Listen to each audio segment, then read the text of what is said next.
Hello and welcome to the 2-week long vlog, which is the theme vlog for the month, which is flowers. It's May, my birthday. My name is Rose. Obviously, I'm going to do a vlog where I read books with flowers on the cover. I think that's a thing that I've done every year-ish for my birthday. Either flowers on the cover or a rose in the name, something like that. And why I'm wearing this shirt. Things happening. I have plans. They're exciting. It was originally just going to be like normal theme vlog for me where I just read 3 books that match the theme, right? But then I decided, what if I just do 2 weeks of it? And that's that. So today is Tuesday the 7th. It's gonna go until the Tuesday before this goes up. That's gonna be fun for editing me, but that's fine. Plans. I do know the first thing I'm gonna read is like after certain videos that I already edited and whatnot are exported. I am going to read the whole entire Tea Dragon Society trilogy. It's a bunch of graphic novels. You can see the first one now. They all 3 do have flowers on them. I don't know anything about it. It's gay dragons, I assume, and tea. The first one's really short. I have all 3 of them from Libby, so I'm going to read that. Another thing, Malice, which is kind of like fairy tale retelling, but dark, very similar to Girls Up a Thorn. That one was one of the ones that was planned for this with the 3 books type thing. So that's the one that's being carried over. I have a bunch of others saved on Libby. One that I also know I'm going to read is Everything Comes Next, I think the name of it, which is a poetry collection by one of my favorite poets, right? It's got flowers on the cover, and also it's a book that I had already chosen for the Buzzwordathon prompt, which is the word every in some way, for May, before I decided to even make this like a whole entire extended thing. So fun. Also have it from Lily. Physical books, there are 2. Girls Up a Third. I already brought her up. I forgot I owned this. I literally was watering the plants like 2 weeks ago, and I was like, did I buy that? I know I wanted to, because I want to annotate it. I read it June of 2022, I believe, right? So, you know, good times. It was in a vlog, because bisexual representation, that was the Pride vlog I did, for that June. This is one of Fish's favorite books, and it is going to be an episode in September for their birthday, and if I do go away during that time, it makes sense to pre-read my reread of this to take notes, and also I want to annotate it anyways. So if I'm already wanting to take notes and annotate, and it also fits the prompt for this, you see where I'm going? So it fits it perfectly. The end. And then the other one, not the whole thing. It will be Persuasion. I was gonna point at the whiteboard, but I took down the whiteboard from the thumbnail. It will be Persuasion, which means the other one I'll have left is Mansfield Park. I'm thinking that's what I'm gonna read all weekend. I'm just gonna sit down and read Persuasion. I happen to be lucky where my copy of Jane Austen has flowers on it. So it fits. Basically, I'm in my romance era. Don't worry, there are romances that I have saved on Libby. There was another one I was gonna do, but St. Myron Press, of course. So that's not gonna happen. But I am in my romance era, and Mansfield Park, I looked up the synopsis of both of them because there are only 2 in here that I haven't read yet, and not really what I'm feeling right now. Ow, I just chipped off all my nail polish on this one finger. That hurt. Goodness gracious. Oh wait, I gotta fix that now. But Persuasion happens to be on my 24, and I really want to read it. I think about it like once a week about wanting to read it, so perfect excuse for me to sit down in a weekend and read it, right? Seems like a good time, especially since I'm in my romance era. But yeah, that's the basic plan. those are just some of the basic books. I have like plenty others at Libby already saved and downloaded, so like we'll just see in what order I read them. I will update you after I read the whole entire trilogy of the Tea Dragon Society. I can't remember. Hello, hi, I managed to read the whole trilogy with time to update you before I go to bed. The thoughts and feelings real quick. Our work in all three were great. Rated all three 4 stars. The first one, Tea Dragon Society, is learning about the tea dragons and the artistry of it, but also blacksmithing, and also just really cute. The second one, which is the Tea Dragon Festival, is about the 2 like teachers, adult people who take care of the tea dragons, them like a good 10 years prior, and it's one of their I don't remember the term they used in it, but basically siblings child, non-binary child, who accidentally finds a dragon that has been put to sleep, and not like a tea dragon, like a dragon, that can shapeshift basically into human form, and they strike up a bond, and it's about learning your place in the world and how sometimes that's not what you expect. Like, they dream of being a good cook, but through the help of the dragon learn that they're, just because to them foraging is easy, is because they're good at it, and that's what they should be doing, and all this stuff, and they like it and all this, right? Cooking can be a hobby, but this is like your thing type thing, right? And then the third one, which is the Tea Dragon, also there's a festival now, the Tea Dragon Tapestry is the third and last one. The fact that I remember this, which follows the main 2 characters from the first one about a year later, a little over a year later, finding new things to do with life after learning about tea dragons, and also like all this other stuff. One of them is deciding to become like a blacksmith like her mother. The other one is coming into terms with the past she lost and the future she assumed for herself, and coming to terms with that. They're also a cute relationship. And then the main characters from the second one, the Forger and the Dragon, come to town to visit family, and it's just like they're all happy, and the tea dragons are really fucking adorable, and there's flowers throughout the whole entire artwork of all of it, so that's cool. The artwork was gorgeous. That's the only thing, the artwork. I rated all 3 of them 4 stars. That's the update. I'll update when I read another one, another book with flowers on the cover. Hello, hi. I read the poetry collection. I have it up on my iPad. I could just tell you the name of it. That's easy. Everything Comes Next. Collected and New Poems. I don't know what else to say other than just like list off the large amount of poems that I labeled as favorite. Whoops. I just typed up the list for Goodreads. I will have the list at the end of the description, because it's a long one. Minus the one that is one that I read from a different poetry collection earlier this year. So that's fun. Another quick just side note, the author, Naomi, is half Palestinian, why is it so hard for me to say Palestinian? Did that time. Her father was Palestinian.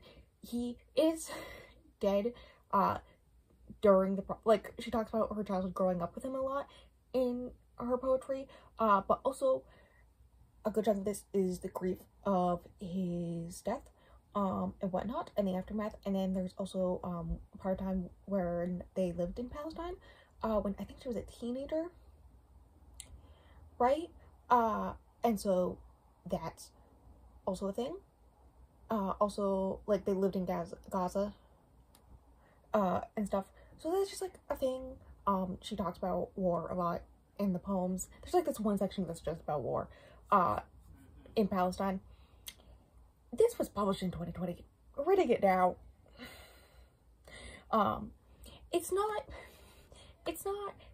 a long shot to mention that most of my favorites was in that section. Whoops. I really hope you can hear the dogs we hear toy downstairs. That's funny. The fact that that is happening as I think or talk about this. Anyways, I don't think I have anything else to talk about. So I'm just gonna read off the list of my favorites. Reading off my iPad. Thank you for turning on at this exact moment. I really hope you can't hear everyone else upstairs talking very loud. Something forgotten. Blood. During a war. The day. Everything in our world did not seem to fit. My grandmother in the stars. It is not a game. It was never a game. Before I was a Gazan. Double P's. Alphabet. If the shoe doesn't fit, that one was just funny, okay? I don't know. Mom gives away your ties. What is supposed to happen? You are your own State Department. Exotic animals book for children. The Rider. Common funeral myths. And Montana before breakfast. You know, the list feels shorter when I just say them instead of having to type them out. Although it did take me a solid minute of my life. Those are my favorites. Most of them are in parts 2 and 3. Part 1 is mostly about her childhood, I want to say. I don't know. Part 2 is definitely more about living in Palestine for some time and war. Anyways, me being cut off. Part 3. That's what I was talking about. Part 3 is mostly about grief when it comes to father's death, but also her life as an adult. Some of it's about like teaching children, but also like lessons her father taught her, and also like her favorite poets. And just there was this one prose poem about this time at an airport where the flight was delayed. I almost loved it as one of the favorites.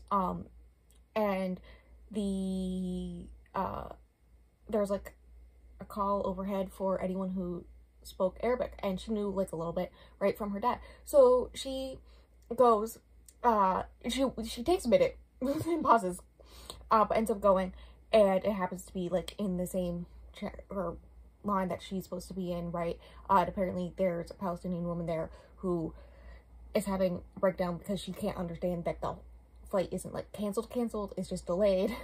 And so she has a conversation with her and then calls up her son to tell him what's happening, and then they just hang out for like the 4 hours with all the other women and children while the plane's delayed, and have just like a good time. That one's really good.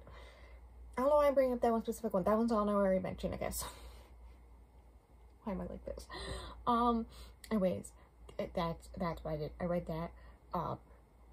It was my 68th book of the year, so I'm gonna go read this one real quick for 69, and then I'm gonna read Persuasion. This is gonna be a fast update, so I don't have to hold this for a long amount of time, because I don't want to hurt my wrist. It's been over a week. It took me 6 days. I finished this late last night. It took me 6 days. Not this whole thing, Persuasion. I finished Persuasion last night. It took me 6 days. So it's 7 days since I finished my last book. And that was book 69, which was not for this. Whoops, I kind of went into a reading slump. Persuasion book, I read it. I rated it 4.25. For comparison, I think the only one I have rated lower than this is Emma, right? And then, of course, first place is Pride and Prejudice. And then I think it goes Northanger Abbey, right? And I don't remember where Sense and Sensibility is. Sense and Sensibility is somewhere in the middle there as well, for the rest of them. I liked it more than I liked Emma. And I get people's complaints about the Netflix adaptation, that stupid adaptation. But, yeah, no, I liked it more than Emma. I think the issue with Emma was just the fact that Emma's character was, one, if it was literally anyone else writing it, I wouldn't have enjoyed it, right? It was a similar thing with Anne's family. Her father and her two sisters. If it was literally anyone else's writing, I don't think I would have enjoyed reading so much about them. Because, like, Anne is the main character, but it follows a lot of her father and especially her two sisters, which seems fitting because that seems to be their whole family dynamic. So I don't know if that was on purpose, but I can see it. But yeah, it was a book. I read it. I enjoyed it. When is a man gonna write me a letter saying that he has always loved me and only me, asking for a friend? Literally when that happened, I was like, okay, sir. And they had like a whole conversation about their feelings, and whatnot. Also, another thing of why I don't think this one was like gonna be in my favorite Jane Austen's, even before I picked it up, despite how her family is, right? No matter how her family is, it is a second chance romance. And I generally don't like them. I do get this one. The issue is that I really have to understand why they should get back together, which is 100% understandable this, because he never stopped loving her, she never stopped loving him, and they didn't, like, separate because of something about them. They separated because she was told that he wasn't good enough for her, and she thought she had to follow along with that. And there's not, like, at one point when they're talking, after the fact that they rekindled their romance, right? And she's talking about how she still made the right decision, because even if she had ended up with him, right, she would have lost her closest friend who was like a mother to her. In that instance, it would have never been the same, her relationship with her. So, despite the fact that they had to wait 8.5 years to be together, she has him and also that close friend who's like a mother to her, right? So, you know, it makes sense. Like, it really makes sense. It's like the changes that have happened since then in character or whatnot that makes it so, like, obviously they can still, like, be together. Am I making sense? No. The type of thing in normal second chance romances that should happen where somebody changes or something happens that makes it so it makes sense for the characters to get back together because, like, somebody stops being a jerk or whatever, right? Is mostly the fact that she thinks for herself more now. She doesn't, like, she's older now. She's not 19 anymore. She doesn't take people's opinions at heart all the time, right? And so, right, it makes sense. It makes sense. And that's, like, the main difference. I can't, like, think anything else. I guess he is in higher standing than he was, so her family would approve in general. But, like, that's it. It's literally just that time passed and they've grown as people separately, but still fit together. Right? Like, they never stopped being good for each other type thing. I don't think I'm making sense. I'm gonna stop talking. 4 stars. I'm setting it down.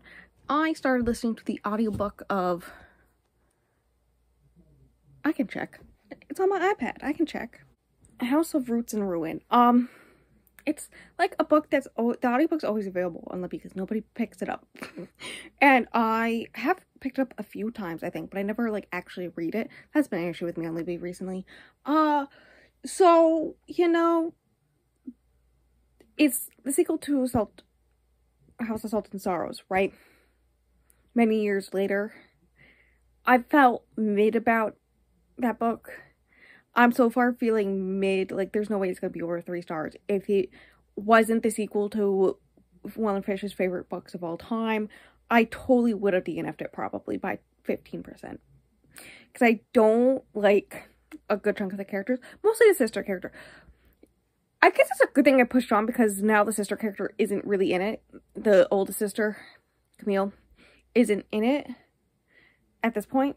And she was, like, my least favorite part. Since she left home, it's not really, like Camille's character is not an issue, really. Basically, the premise is that it's the youngest sister, right? Many years later, she's 18 now, just trying to live her life, try to be her own person, but her sister won't let her, and in a very emotionally abusive, it's definitely questionable way. And to learn it's actually because she can see dead people. Literally I guessed that her governess was totally a dead person. That's, yeah. So when she learned this, she's like, oh, and she wanted to leave because she got the opportunity as an artist to is he a baronet? I don't remember what his title is, but the son of somebody important and big titled and blah blah blah, do their portrait now that he's 20. And so she initially agrees, and then her sister literally manipulates her into going to turn it down, but then learns, oh no, she can see ghosts, that's what's happening. And everyone's been keeping it a secret from her. Like, her whole family has been lying for years. Like, I get the wanting to lie to her the first maybe 12 years of her life. I get that. But at a certain point, you should totally tell her. Like, there's this whole thing where there's these candles that one of her sisters always sends her. Like, her favorite sister always sends them to her. And she doesn't like the candles. But, like, she lights them just so that, like, she can look better, and, like, she's not turning down this very expensive gift, right? And then the father at the commission of the painting, because she does go, she ends up running away and going to do that, ends up telling her in the chapter that I just finished, oh yeah, those candles are, like, for making ghosts, disappear, so that's interesting. Why would you have those? And she's like, oh, they've been purposely doing stuff to hide this from me. Anything they can. Which I have thoughts and opinions about. Anyways, 26% of the way through. I'll hopefully finish it tomorrow. And then this weekend I want to read, because it's Friday now. And so I'll have time to read Malice before the end of this, because that was the one that I definitely wanted to read, and I haven't picked it up yet. Whoops. Hello, hi. If you see the giant ass pimple on my forehead, no, you don't. Stuff. I finished House of Roots and Ruin yesterday. Did I mention I read the first book in a vlog like 2 years ago? Because I did. I'll have it linked above, I guess. But I finished it. I was at 26% the day before. And I finished it last night. And I had to add another row on my spreadsheet for trackers because I rated it 3.75. Hear me out. The first 50% is very boring and very slow. It's very much just setting up a lot of stuff, and it's very slow and just vibes and whatever. Also, I did not like her relationship with Alex. I got into it in the last quarter. But around 52%, shit starts happening. It's very a dumbass, yes, but shit starts happening. The amount of times I messaged the fish being like, oh my god, could you stop being a fucking dumbass? But shit starts happening, and then it never stops happening. Like, it's just constant revelations and things happening. And it was good after the first half of very slow stuff. Good times. Also, it was the mystery aspect, because it's kind of like a murder mystery, was like easy to guess-ish. Like, I easily guessed. My 2 guesses were right. But also they were equally wrong, and I'm not going to explain why. But my guesses were that the dad was the killer. He was the one killing his mistresses, and that's what was happening. And that Alex had an evil twin. That one's kind of very funny. If you know what happens, that is hilarious. I was very much not team Alex, because every time she kissed Alex, she was like, I'm too, like, it very much was just explained away as, like, she's too nervous, to enjoy it. But then Victor comes in, and she really enjoys it. And I was team Victor until, like, the last 10% when shit went down. And I went, ah, fuck. And then also around, like, the last quarter is when she just stops worrying all the time. I think it's because her and Alex have a conversation about how they're both so nervous at that point. And so she just goes, okay, he's nervous, I'm nervous, so just accept it and go for it. And at that point, yeah, it's good. The relationship is good. I like it. And then the last chapter / epilogue. No spoilers. I'm not gonna give spoilers, but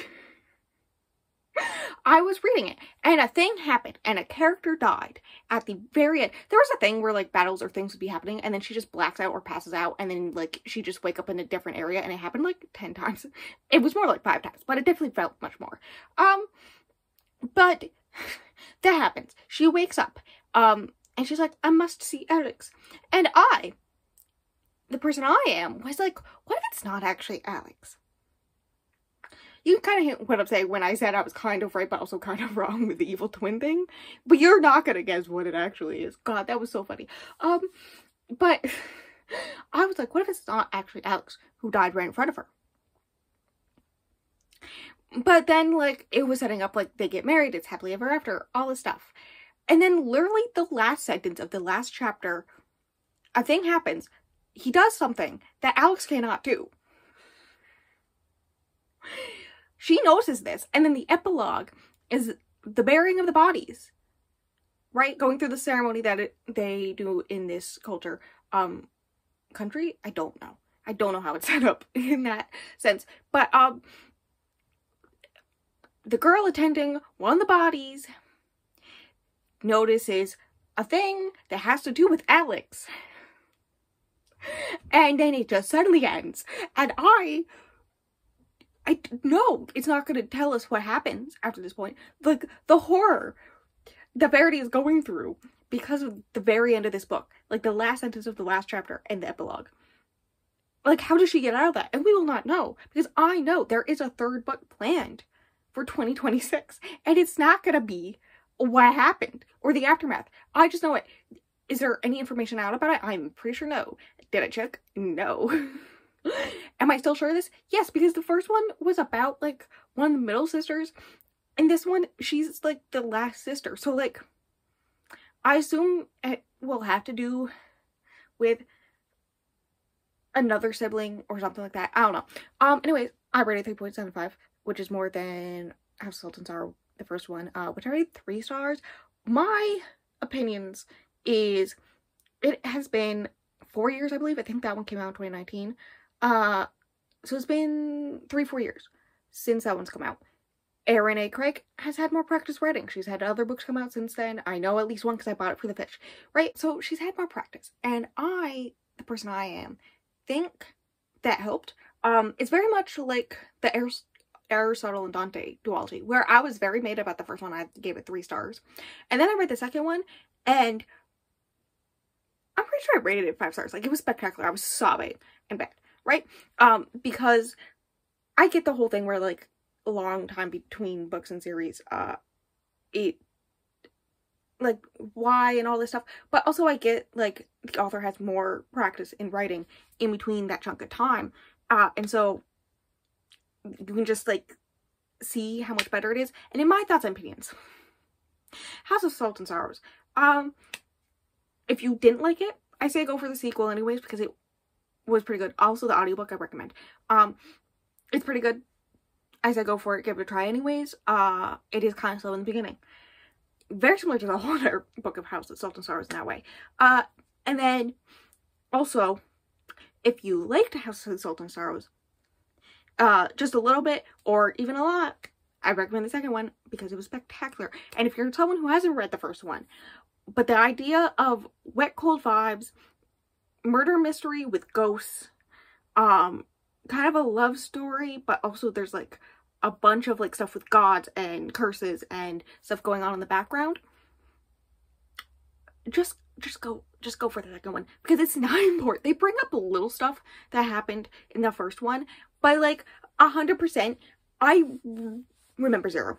I remember nothing from the first book, and it did not affect me at all. It's not important at all. They, like, hint at, like, how that one ended with the fire, but, like, they talk about it enough in the book where you can gather what happened. Like, it's in a way where if you read the first one, you get what's being talked about, and you have a little bit more information, and whatnot.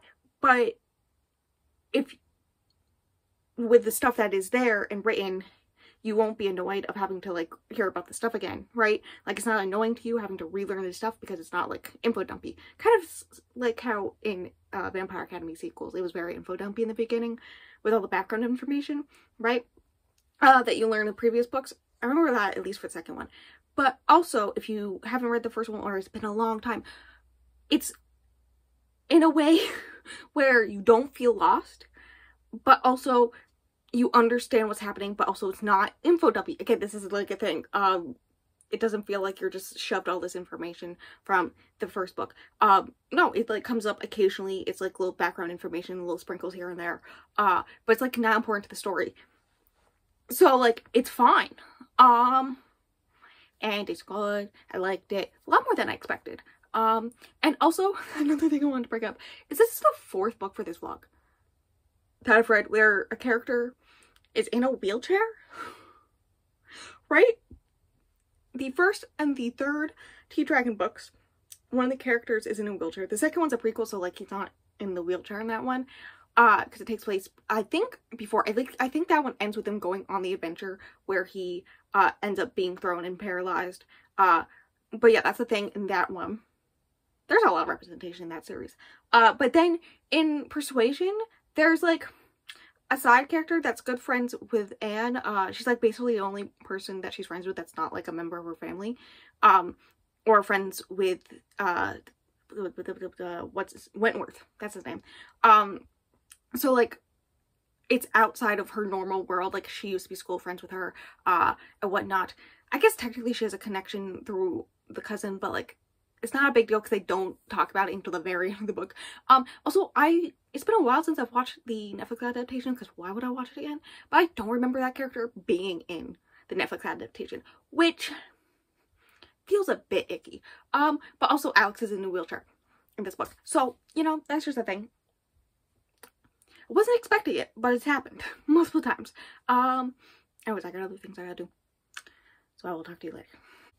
Hello, hi, I call this look. I need to wash my hair, but I decided to finish the book, the last book for this vlog. First thing in the morning first. Hello, hi, I finished Malice. I read all of Malice. I shouldn't have. I shouldn't have. It was not what I was expecting. I was expecting, because from the synopsis, I gathered it was very much like the Maleficent movie, the Disney Maleficent movies, but instead of mother figure, it's girlfriend, right? I was expecting that. Mixed. It ended up being a little bit of that, but it was mostly Wicked. But instead of Elphaba and Glinda being just friends, right?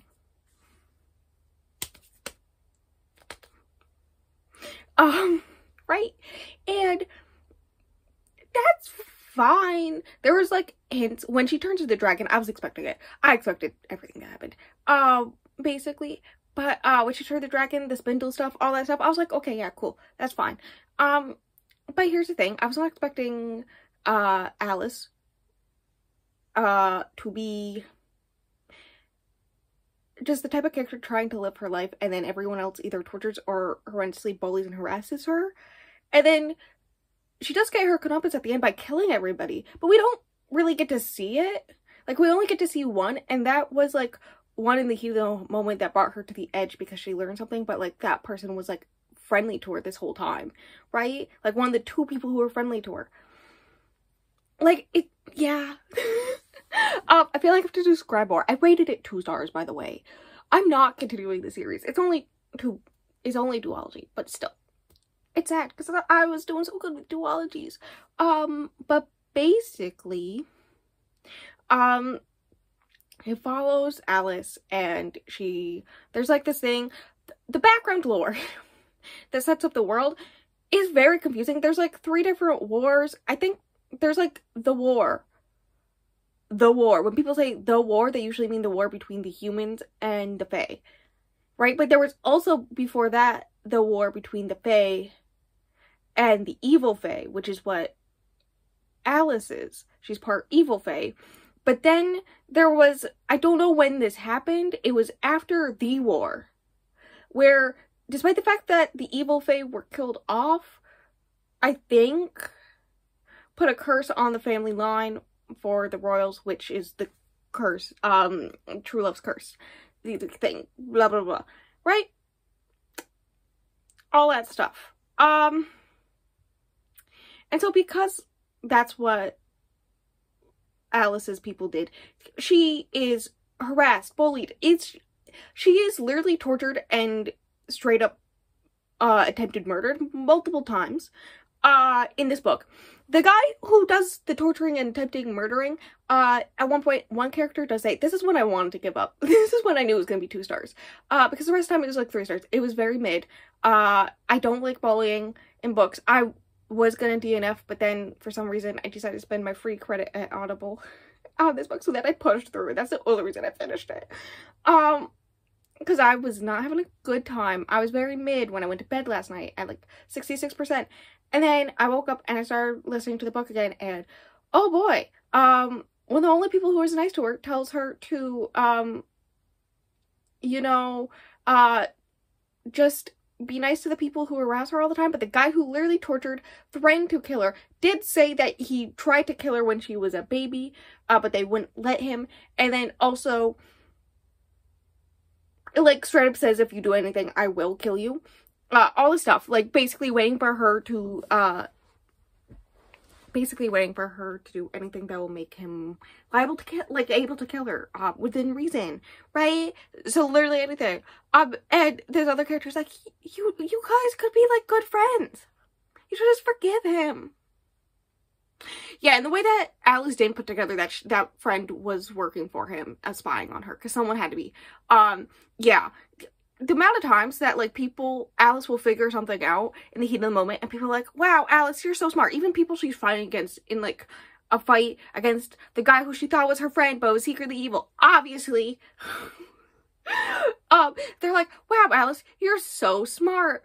Literally, in the same, like, 3 pages, he told her that she was so smart, but also she's so dumb because she didn't figure out everything. And I'm like, yeah, I figured out everything within 2 pages of meeting this guy. I knew this guy was evil.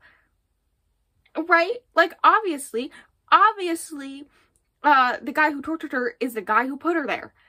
Obviously. Obviously, the king is not going to use your power when he comes to you. He's like, hey, I want to secretly use your power. He's not going to do it for good. He's obviously going to do really bad things. You know, amongst many other things. That is generally what, the friend who's supposed to be a friend actually spying on her. Wow! Obviously. Like, it was very much like the author telling you this character is smart. But she's not smart. She figures out things in the heat of the moment, like 5 seconds before the other person tells her.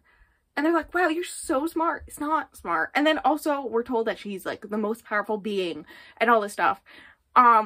Except she doesn't get, like, she's powerful. She's more powerful than everyone else. So, you know, good times.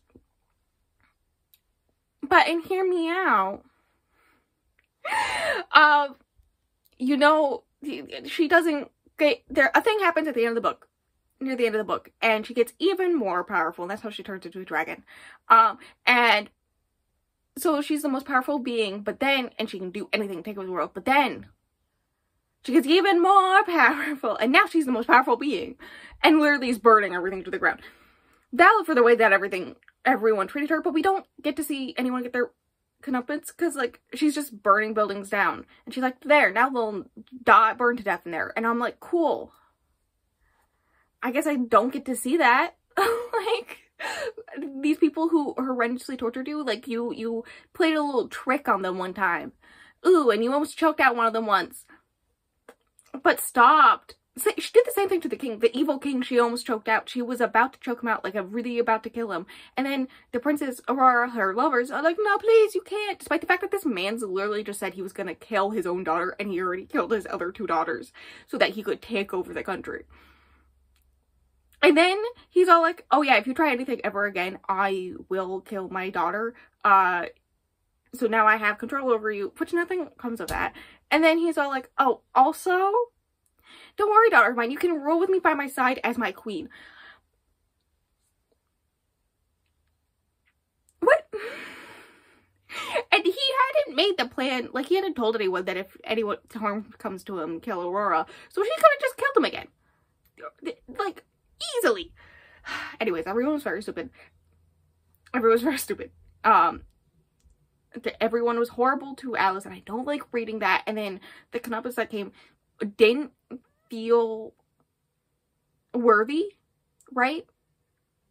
And then the lore was very confusing. I don't think it was a me issue, because I was confused by it when I was reading it just with my eyeballs.